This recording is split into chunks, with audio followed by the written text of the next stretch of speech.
Bueno, chicos, ahora sí, bienvenidos a esta tercera clase del módulo de orientación educativa. Hoy, como ya les había mencionado, vamos a hablar sobre técnicas y estrategias de intervención en la diversidad infantil, además de también de orientación familiar y resolución de conflictos. Entonces, bueno, vamos a empezar con esta clase.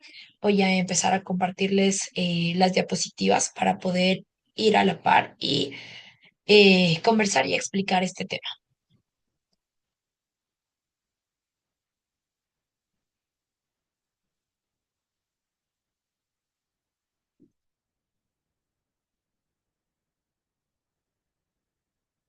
Entonces, pues vamos a esto. Como ya les había dicho, hoy vamos a hablar sobre las técnicas y estrategias de intervención en la diversidad infantil.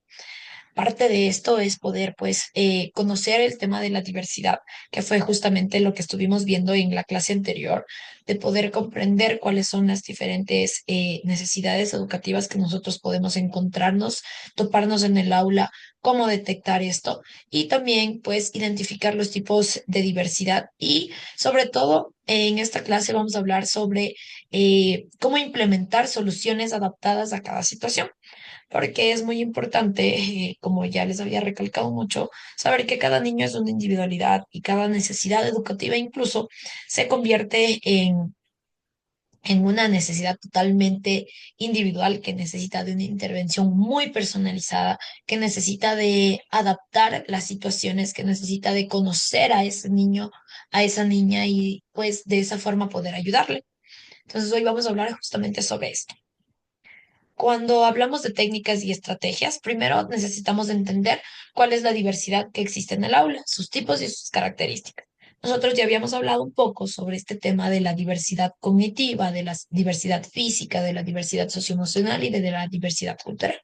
Y vamos a retomar un poquito este tema porque cuando entendemos de mejor manera la diversidad que puede haber y sus características, pues es más fácil para nosotros como docentes ya en el aula, pues poder aplicar estas diferentes estrategias y realmente brindar ayuda a nuestros estudiantes y brindar un apoyo también a las familias. Entonces, primero, cuando hablamos de diversidad cognitiva, pues estamos hablando de diferencias en las habilidades y los estilos de aprendizaje y también en los ritmos de adquisición de conocimientos. Entonces, al hablar de diversidad cognitiva, pues estamos hablando de necesidades educativas que tienen mucho que ver con que tal vez el niño tiene algún tipo de retraso mental o que necesita aprender de una manera diferente o que tiene un ritmo de aprendizaje tal vez un poco más lento o incluso aquí entran los niños que tienen un ritmo de aprendizaje mucho más rápido en donde hablamos, por ejemplo, de los superdotados. Los superdotados son niños que de hecho aprenden mucho más rápido, que se aburren en clases, que en muchas de las ocasiones necesitan incluso avanzar dos o tres niveles a los que están o incluso más, porque su ritmo de adquisición de conocimientos es muy acelerado. Entonces, todos estos niños y niñas entran en esta parte de la diversidad cognitiva. Ahora, también tenemos el tema de la diversidad física y sensorial. Entonces, son necesidades especiales relacionadas con discapacidades, movilidad o sentidos. Dentro de estas diversidades físicas, estamos hablando de niños también que se les puede dificultar el tema del habla, el tema de la escucha, el tema de la visión. Y que necesitan aprender mucho más por medio de los sentidos, que tienen más desarrollado un sentido que en otro, porque cuando existen estas partes de diversidad física y sobre todo sensorial, una persona que no puede ver desarrolla mucho más del resto de sus sentidos y de esa manera obviamente logra desarrollarse y desenvolverse. Y también aquí entra el tema de la movilidad, niños que en casos necesitan muletas, que necesitan silla de ruedas, y también incluso aquí entran el tema de estas necesidades especiales que se dan por temporadas, porque cuando son muy pequeños y son traviesos y como a todo niño le gusta explorar, pues muchas veces tenemos el caso de que tienden a tener fracturas o fisuras de sus huesos y necesitan usar yeso por algún tiempo. Y cuando esto pasa, obviamente también nosotros como docentes necesitamos hacer adaptaciones con ellos. Después también hablamos del tema de la diversidad socioemocional, en donde entran las variaciones en el desarrollo socioemocional, la conducta y sobre todo las habilidades de regulación de sus emociones. Dentro de esta diversidad socioemocional vamos a encontrar casos de niños o adolescentes tal vez con depresión, con ansiedad, con niveles de ansiedad muy altos. Algo que nosotros debemos tomar en cuenta es que todas las personas, todos los seres humanos en general, todo el tiempo estamos manejando niveles de estrés, niveles de ansiedad y niveles de depresión, pero existen niveles normales y existen los niveles cuando esto ya se desequilibra totalmente, en donde vamos a necesitar hacer adaptaciones con ellos y en donde necesitamos trabajar muy fuerte este tema y este desarrollo socioemocional. Dentro de esto también entran los niños y niñas que tienen problemas conductuales, a los que son muy difíciles de controlar, niños que no escuchan, niños que no, que incluso son como los terremotitos del aula porque generan cierto disturbio, cierto conflicto en los demás, ya que no prestan atención. Decirles un no también, algunos niños pues desata como conductas muy fuertes. Entonces, esta diversidad socioemocional es algo en lo que nosotros también debemos tener muy claros cuáles son las características y cómo podemos actuar frente a esas diversas situaciones. Cuando hablamos de diversidad socioemocional, también hablamos de un acompañamiento y que muchas veces tiene que ser seguido también por un psicólogo o por un psiquiatra, dependiendo de los casos, que nos van a ayudar y a saber cómo ayudar a regular a estos niños justamente y qué estrategias podemos utilizar, que ya lo vamos a ir viendo un poquito más adelante. Y dentro de esto también hablamos de la diversidad cultural y en donde están las diferencias étnicas, lingüísticas, religiosas y de contexto socioeconómico. Es decir, que no son como tal necesidades educativas especiales, pero que sí pueden tener ciertos choques. Cuando hay una persona que es de un lugar diferente, incluso cuando hablamos de nuestro país, cuando una persona, por ejemplo, de la costa viene a la sierra o de la sierra va a la Amazonía, pues se encuentra con algunos choques culturales, que es justamente en donde se va a ver esta diversidad cultural, porque cada uno vive, incluso estando en el mismo país, en realidades diferentes.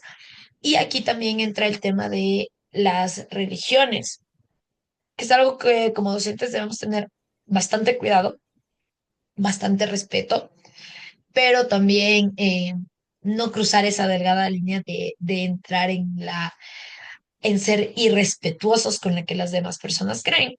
En la mayoría de lugares donde laboramos como docentes, tenemos este tema de tener una educación laica que respeta pues cada religión, cada cosa que cada persona cree de una manera muy respetuosa. Entonces nosotros también ser muy precavidos en este tema en las aulas, de saber si tal vez incluso, por ejemplo, en las primeras reuniones en donde nosotros podemos aprovechar para poder conocer si es que tenemos niños que tal vez no celebran alguna fecha, que no celebran los cumpleaños, que no creen en alguna cosa, para no caer y no incurrir en roces religiosos, que en realidad no son que no nos conciernen a nosotros como docentes. De ahí, pues, vamos a hablar ahora sí sobre estrategias de intervención que se adaptan a las diferentes necesidades. Entonces, una vez que nosotros ya conocemos cuáles son las diferentes dificultades y necesidades que nosotros podemos tener en el aula, entonces vamos a ir por 4 pasos que nos van a permitir, pues, tener una intervención adaptada a cada necesidad. Primero, es el tema del aprendizaje personalizado. Es necesario diseñar actividades y recursos también que se ajusten a los estilos y ritmos de aprendizaje de cada estudiante. En un aula, como podemos ver de hecho en la imagen, pues a veces nos encontramos con muchos diferentes casos y que cada uno necesita de una intervención diferente. Entonces, por ejemplo, en este caso que nosotros podemos ver en esta imagen, pues podemos ver niños primero que son de diferentes etnias y culturas. Otros dos niños, niñas que tienen una dificultad motriz. Entonces, con cada uno de nuestros estudiantes nos es importante para nosotros diseñar actividades que se ajusten a esos estilos y ritmos de aprendizaje de los estudiantes. En un aula grande, a veces se nos complica tal vez un poquito este tema de poder estar pendientes de cada niño, pero siempre es necesario que nosotros como docentes veamos a cada niño como una total individualidad y que necesita de cosas pues diferentes. Entonces, cuando hablamos de un aprendizaje personalizado, obviamente, en cada nivel existen objetivos claros a nivel de conocimiento que debemos cumplir. Entonces, por ejemplo, tal vez si estamos hablando de un tercero de básica, entonces estamos hablando de niños que ya saben sumar y restar, que tienen un cálculo mental ya muy, bueno, bastante avanzado, que logran hacer procesos mentales de suma, de resta, de comparación. Y obviamente son los resultados esperados que en base a los conocimientos tenemos. Pero al hablar de este aprendizaje personalizado, también toma en cuenta estas necesidades educativas que podemos toparnos en el aula y a las que les hacemos estas adaptaciones como tal. Entonces, por ejemplo, si tengo un niño que tiene un ritmo de aprendizaje muy rápido, muy veloz, que termina de ser rápido las tareas. Entonces, ¿ahora qué hago con ese niño? Porque ¿qué va a pasar? Si el niño ya no tiene nada que hacer, pues se va a distraer, pues va a distraer a los demás, porque ya terminó. Va incluso a querer quitarles las cosas, a quitarles los materiales. Y entonces nosotros como docentes, ¿qué hacemos en ese caso? En un caso así, cuando hablamos de este aprendizaje personalizado, pues de este caso específico, podríamos, por ejemplo, pedirle que sea nuestro ayudante y ver también cuál es el niño tal vez que necesita más ayuda para realizar las tareas y que este pequeño que tiene un ritmo de aprendizaje muy rápido nos ayude con el otro. Y no le ayude en el sentido de, bueno, darle haciendo la tarea, no, sino más bien, ve con él, explícale, ayúdale y juntos vayan culminando la tarea que tú ya hiciste. Esa sería una estrategia, por ejemplo, de este tema de aprendizaje personalizado. Otra estrategia es, por ejemplo, tener siempre listas de actividades extra, porque no todos terminan al mismo tiempo, no todos terminan las actividades al mismo tiempo. Entonces, ¿qué es lo que yo puedo hacer mientras tengo cuatro estudiantes que todavía no terminan y los demás ya terminaron? Y obviamente necesito que cada uno tenga su tiempo indicado y esperado para que complete. Pero hay estudiantes que lo hacen sumamente rápido y entonces, bueno, ¿y ahora qué hago? Entonces, ¿qué puedo hacer? Tener en el aula preparado un rincón de, incluso puede llamarse, como nosotros guste, de ya terminé, ¿y ahora qué hago? Lo ponemos por ahí y ahí tenemos hojas que sean de refuerzo para las actividades que tenemos. Entonces, podemos tener más sumas, podemos tener laberintos, podemos tener cosas que nos permitan a mantener sobre todo el control del aula y nos permitan que todos los estudiantes avancen a su propio ritmo y avancen a su propio estilo de aprendizaje. Entonces, algo que aquí también, por ejemplo, si ustedes me dicen, bueno, tengo 20 estudiantes, ¿cómo hago un aprendizaje personalizado? Pues voy variando las estrategias para enseñarles las diferentes materias que tenemos. Un tema generalmente no lo vemos en un día. En un día no se cierra el tema. Entonces, ¿qué puedo hacer? Preparar para ese tema diferentes actividades con diferentes estilos de aprendizaje. Entonces, tal vez un día les explico el tema con material concreto. Entonces, cuando hablamos de material concreto, estamos hablando tal vez de palos, de hojitas, de bolitas, de cosas que ellos puedan tocar y que de esa manera el aprendizaje sea como más concreto que es realmente la palabra.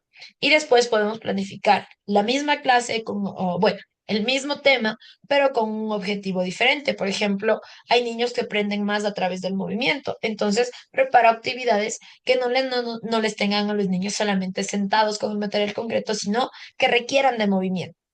Después preparo la misma clase para los niños que yo sé que necesitan tal vez aprender o que aprenden de mejor manera escuchando. Entonces, ¿cómo preparo una clase para ellos? Pues a través de canciones, por ejemplo, porque ellos aprenden mucho más a través de las canciones. Y de esa manera, pues ya estoy cubriendo bastante las necesidades de cada uno y teniendo en sí un aprendizaje personalizado, porque no les enseño todo de una sola manera, sino que para llegar al objetivo de lo que yo quiero enseñarles, estoy implementando diferentes estrategias y de esta manera pues puedo tener también este aprendizaje personalizado que se da. Y obviamente cuando ya tenemos una necesidad educativa específica en el aula, pues necesitamos ver cómo solventar esa necesidad educativa. Por eso en la clase anterior nosotros habíamos visto justamente este tema de conocer las características y de acuerdo a las características de cada necesidad educativa, pues yo puedo aplicar diferentes estrategias.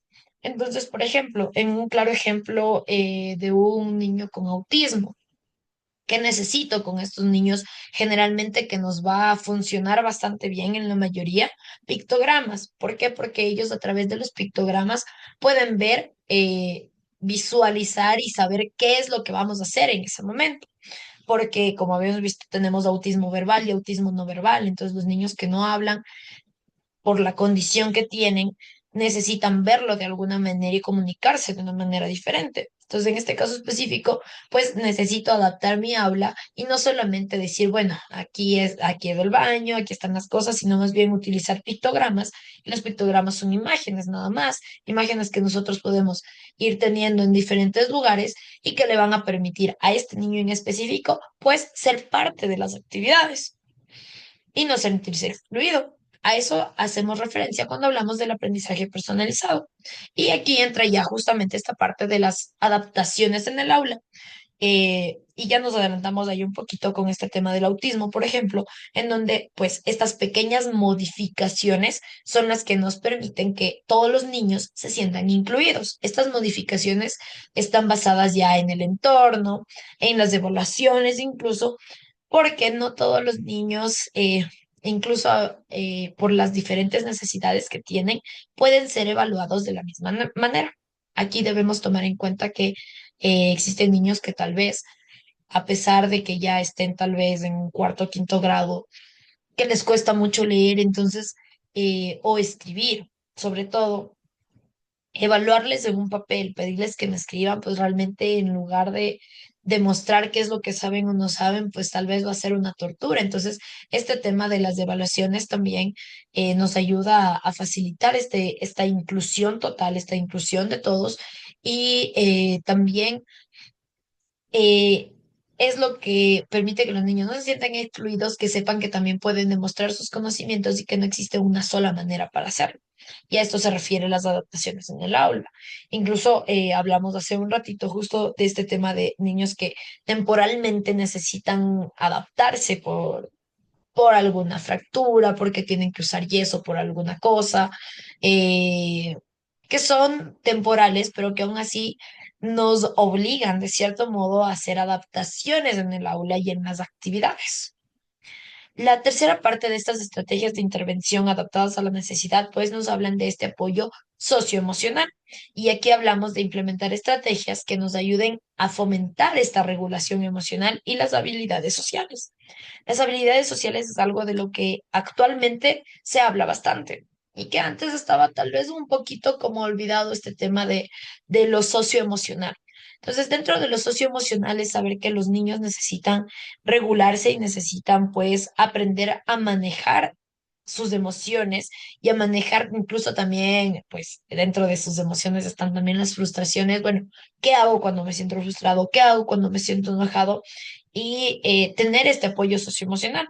Ahora incluso dentro del currículo de educación o de las últimas modificaciones que se han hecho a este currículo, ya tenemos un currículo de educación socioemocional que justamente está enfocado en que los docentes podamos implementar en el aula estas estrategias de regulación emocional que son muy necesarias, incluso a nosotros como adultos, porque no es tan fácil manejar las frustraciones y el enojo y saber, bueno, qué hago cuando me siento realmente frustrado, o sea, cómo me desahogo, cómo le hago y que esta regulación pues también esté ligada a poder compartir y convivir con los demás. Entonces, este apoyo socioemocional es muy importante.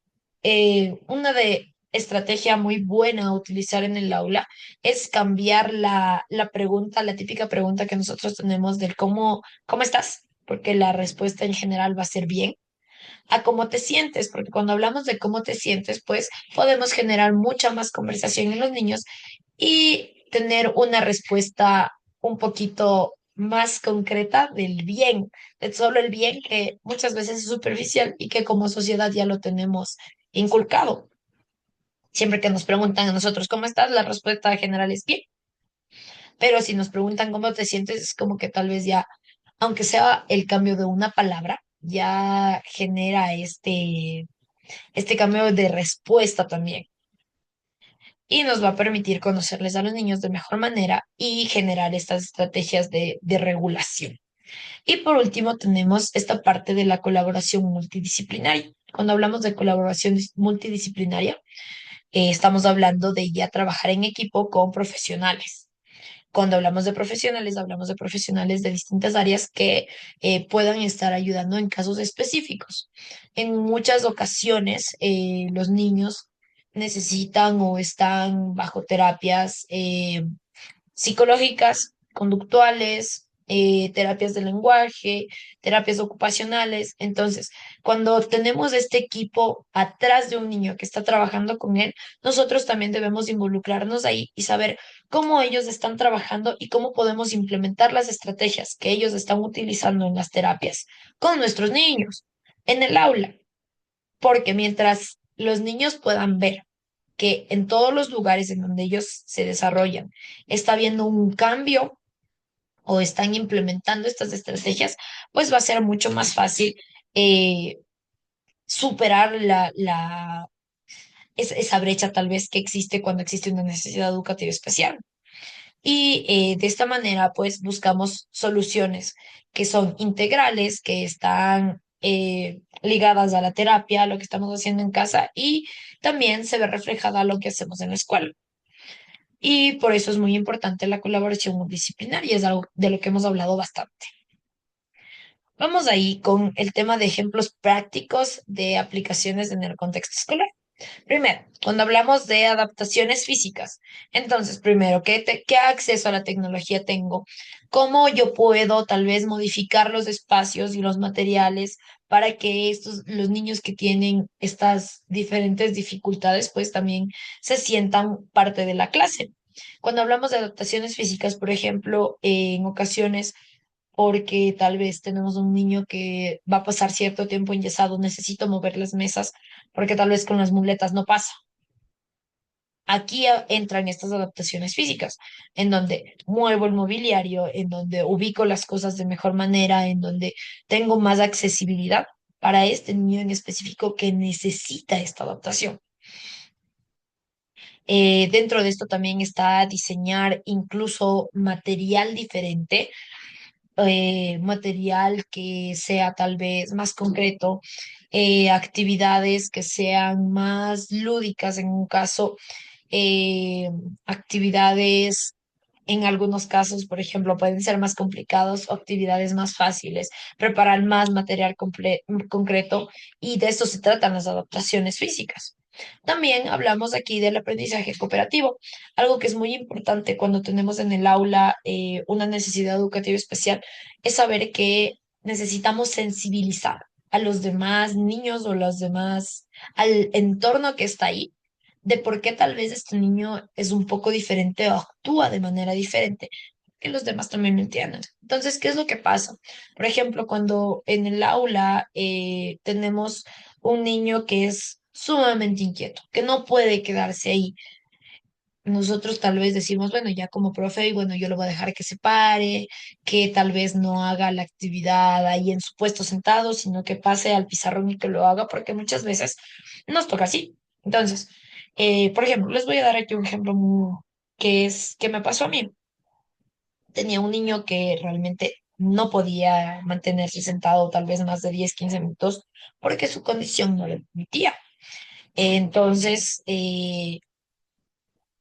yo lo que hice fue sensibilizar con los demás niños que estaban ahí, explicarles tal vez que este pequeño es diferente a los demás, que él necesita pararse, que él necesita darse vueltas y que en muchas cosas, muchas ocasiones él necesitaba incluso salir. Él necesitaba salir, darse una vuelta y regresaba y después él terminaba las actividades. En muchas ocasiones él hacía las actividades súper rápido y luego era bueno de qué hace. Pero poco a poco, todos los demás amiguitos fueron entendiendo que él era tal vez un poquito diferente que ellos y que él necesitaba pararse. En algunas ocasiones con este peque a mí me tocaba, por ejemplo, ponerle la actividad no en el cuaderno, sino que la haga en la pizarra, porque él necesitaba espacios más amplios para poder hacerlo. Hacerlo en una hoja se le dificultaba mucho. Poco a poco fuimos pasando de la pizarra a un formato A3, a un pliego, después ya a un cuaderno grande y luego un cuaderno más pequeño, pero son procesos. Y nosotros también debemos saber que los demás estudiantes obviamente se dan cuenta de absolutamente todo. Y ellos saben que algo como que, bueno, algo raro está aquí y por qué él sí se puede parar y yo no, porque él sí puede salir del aula y yo no. Entonces, cuando sensibilizamos y entendemos, hacemos entender en el aula que tenemos niños que son un poco diferentes a nosotros o a lo que es aparentemente normal, entonces va a existir un aprendizaje cooperativo. Incluso es muy bonito cuando ya logramos esta sensibilización porque los demás niños entienden que este otro pequeño necesita pararse, que este otro pequeño necesita salir, darse una vuelta y regresar. Obviamente todo va a ser controlado por nosotros y ya está, la intervención está ahí. Eh, pero aquí entra esta colaboración entre estudiantes que incluso te ayudan a cuidarle al otro niño que tiene esta necesidad educativa especial, que saben que él necesita más ayuda. Entonces, uno comienza a ver, por ejemplo, que si en alguna actividad hicimos que se saquen los zapatos, pues van y le ayudan porque saben que le cuesta tal vez ponerse los zapatos o que le cuesta encontrar sus cosas. Entonces, encontramos niños que ya no solamente entienden, sino que también colaboran y te ayudan a que los niños con necesidades educativas aprendan. Dentro de esto, pues también entran las estrategias didácticas, que es utilizar metodologías que ya, pues, van un poquito más allá de solo el libro, sino de encontrar ya cosas más didácticas, cosas que les permitan tener ser más concretos. Y cuando hablamos de concretos, pues es también de escritura y de algunas cosas. Eh, de ahí también entran aquí las rutinas estructuradas y en casos necesitamos, y con los niños, mientras más rutinas tengamos, también más control vamos a tener porque ya saben qué es lo que tienen que hacer durante cada tiempo y durante cada cosa. Cuando estructuramos una rutina es mucho más fácil incluso el control de grupo, porque no todo el tiempo tenemos que repetir qué es lo que tienen que hacer o qué es lo que vamos a realizar. Y más que nada cuando tenemos estudiantes que tienen como estas necesidades, en algunos casos ellos necesitan saber exactamente qué van a hacer y nos ayuda a saber de bueno. Primero hago esto, luego voy a hacer, entonces, por ejemplo, primero vamos a hacer esta actividad que es de arte, vamos a ir a lavar los pinceles, después me lavo las manos, regreso al aula y después de esto, pues vamos a, no sé, hacer un juego, pero ya saben qué esperar y estas rutinas estructuradas nos permiten a tener un mayor control. Por último, vamos a ver algunas recomendaciones claves en cuanto a estas estrategias de intervención. Primero, tener un enfoque inclusivo. Necesitamos fomentar la diversidad siempre en el aula, no la discriminación.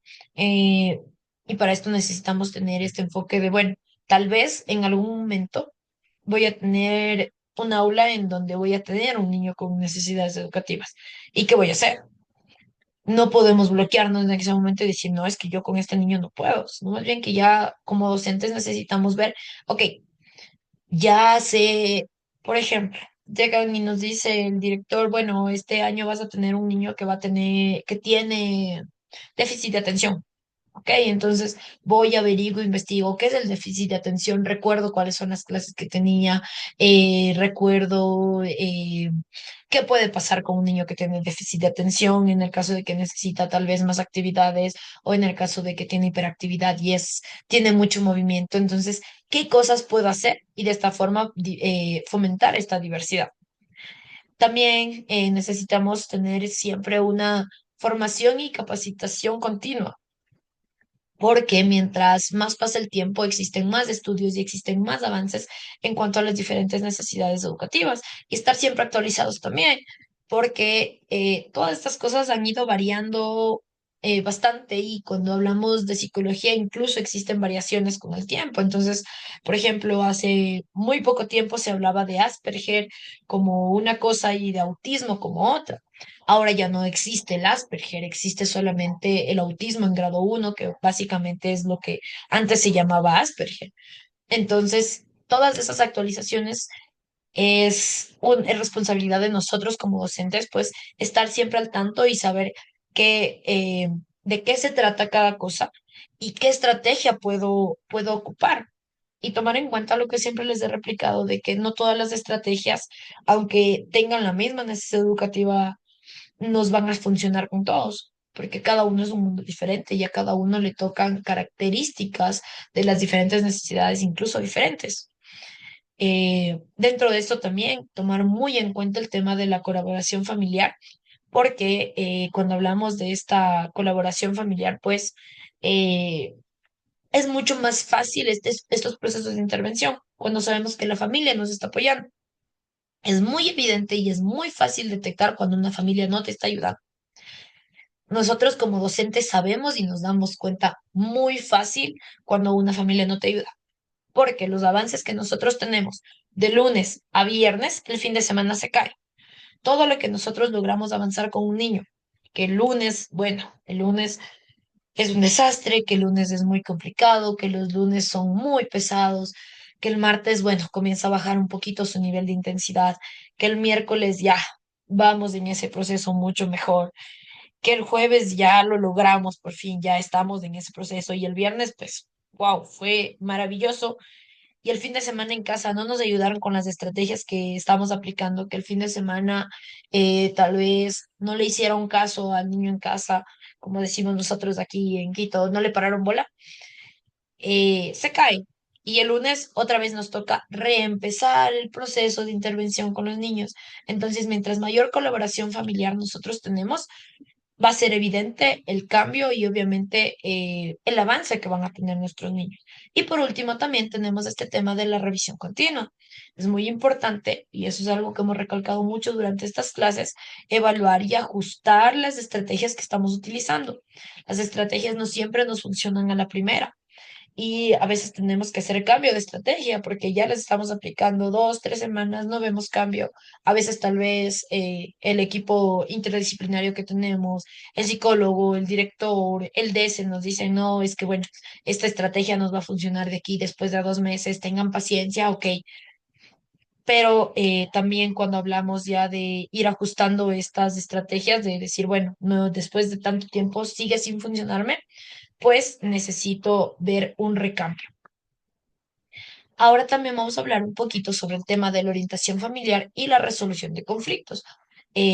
Como docentes también tenemos la tarea de, bueno, muchas veces nos llegan familias y nos dicen, bueno, profe, ¿sabe qué? Esto me está pasando en la casa.